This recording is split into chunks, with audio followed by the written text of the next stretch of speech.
সম্পর্কে সবই হচ্ছে, মান অভিমান ঝগড়াঝাঁটি, শুধুমাত্র প্রেমটাই হয়তো মিসিং লাগছে। তোমাদেরও কি এরকম কোনো প্রবলেম হচ্ছে যেখানে সম্পর্কে মান অভিমান ঝগড়াঝাঁটি, মাঝে মধ্যে কথা বলাও বন্ধ হয়ে যাচ্ছে, কিন্তু সব কিছুর মাঝেও কেমন যেন প্রেমটা মিসিং লাগছে, রোম্যান্সটা খালি খালি লাগছে?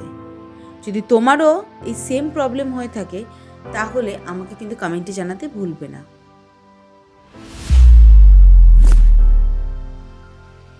সম্পর্ক পুরনো হলে সবাই জানি যে তার থেকে হয়তো দূরত্ব বাড়ে, কিন্তু দূরত্ব বাড়লে তো কোনো সম্পর্ক সারা জীবন টিকেই থাকবে না। এই দূরত্ব না বাড়িয়ে কিভাবে সেই সম্পর্কটাকে আবার প্রথম দিনের মতন করা যায়, আমাদেরকে কিন্তু সেটাই ভাবতে হবে। দেখতে হবে কিভাবে সেই সম্পর্কটাকে আবার নতুন করে বাঁচিয়ে তোলা যায়। যে সম্পর্কটা থেকে প্রেম হারিয়ে গেছে সেই সম্পর্কে প্রেম কী করে ফিরিয়ে আনা যায়, সেই সম্পর্কে কিভাবে রোম্যান্স আনা যায়। তো আজকে আমি তোমাদের সাথে শেয়ার করব এমন 4টে পয়েন্ট, যে পয়েন্টগুলো যদি তুমিও তোমার লাইফে অ্যাপ্লাই করো তাহলে তোমার লাইফেও ফিরে আসবে সেই হারিয়ে যাওয়া পুরনো প্রেম। যদি তোমার লাইফটাও একদম বোরিং হয়ে যায় তাহলে সেই লাইফটাকে একদম নতুন করে দিতে আজকে আমার এই 4টে পয়েন্ট। তো চলো বেশি দেরি না করে পয়েন্টগুলো কি জেনে নিই। Number 1, make him or make her special. হয় তুমি তাকে বা সে তোমাকে স্পেশাল ফিল করাও। দেখো, স্পেশাল ফিল করানো মানে তুমি তাকে বাইরে ঘুরতে নিয়ে যাবে, বাইরে খাওয়াবে, পড়াবে, একদমই কিন্তু তা নয়। তুমি তাকে স্পেশাল ফিল করাতে পারো তার প্রশংসা করে। সে যা রান্না করছে, স্ত্রীর ক্ষেত্রে সে যা রান্না করছে তুমি সেটার প্রশংসা করতে পারো, তাকে দেখতে কেমন লাগছে সেটার প্রশংসা করতে পারো। এবং পুরুষদের ক্ষেত্রে তুমি তার কাজের প্রশংসা করতে পারো, তার কেয়ারের প্রশংসা করতে পারো, তার চিন্তার প্রশংসা করতে পারো।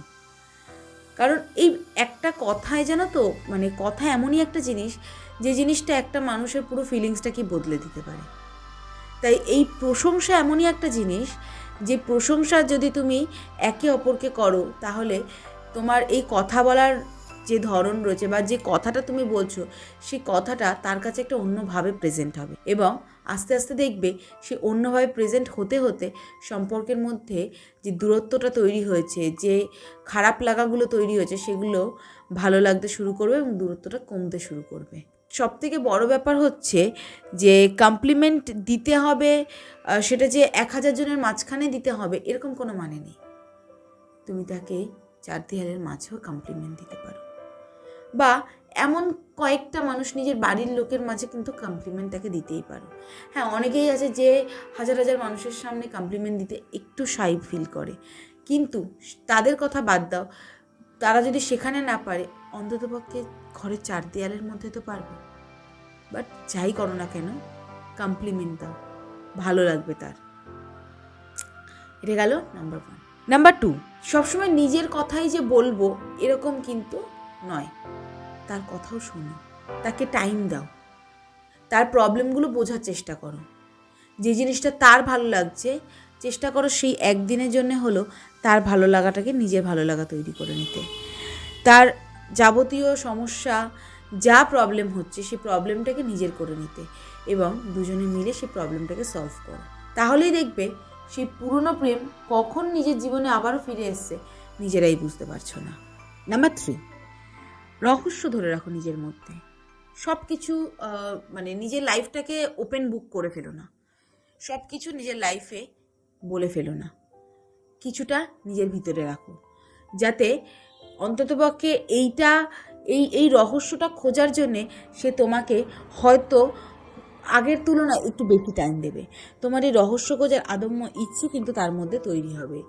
একটা রহস্য ভেদ করার পরই যদি দেখে সে আর একটা রহস্য রয়েছে, তখন সেটাকে ক্র্যাক করা চিন্তাধারার মধ্যে কিন্তু সে অবশ্যই আবার চলে যাবে।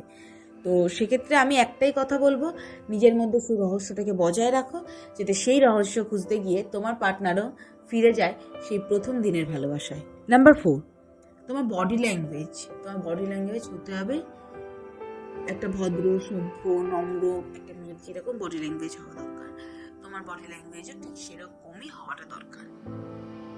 আজকে বডি ল্যাঙ্গুয়েজও অনেক সময় অনেক কিছু বলে ফেলে। তুমি কাউকে ইগনোর করছো, তুমি তোমার মুখে না বলেও কিন্তু তুমি তোমার চোখ দিয়ে, মুখ দিয়ে বা কিছু না কিছুভাবে তুমি ঠিক বুঝিয়েই দেবে যে তুমি তাকে ইগনোর করছো।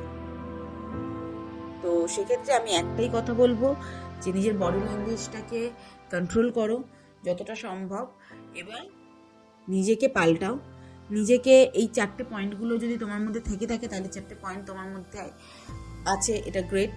বা যদি না থেকে থাকে তাহলে নিজের ভিতরে সেই 4টে পয়েন্ট আনো এবং চেষ্টা করো তোমাদের যে পুরনো হয়ে যাওয়া প্রেমটাকে কিভাবে আবার নতুন করে সতেজ করে তোলা যায়। তো এই 4টে পয়েন্ট তোমাদের জন্যই, এবং তোমাদেরও কোনো বন্ধুদের যদি এরকম প্রবলেম হয়ে থাকে তাহলে এই ভিডিওটা তাদেরকে সেন্ড করে দিও। তো আজ এই পর্যন্তই, দেখা হচ্ছে নতুন একটা ভিডিওতে। ভিডিওটা ভালো লাগলে আমাকে কিন্তু কমেন্টে অবশ্যই জানাবে।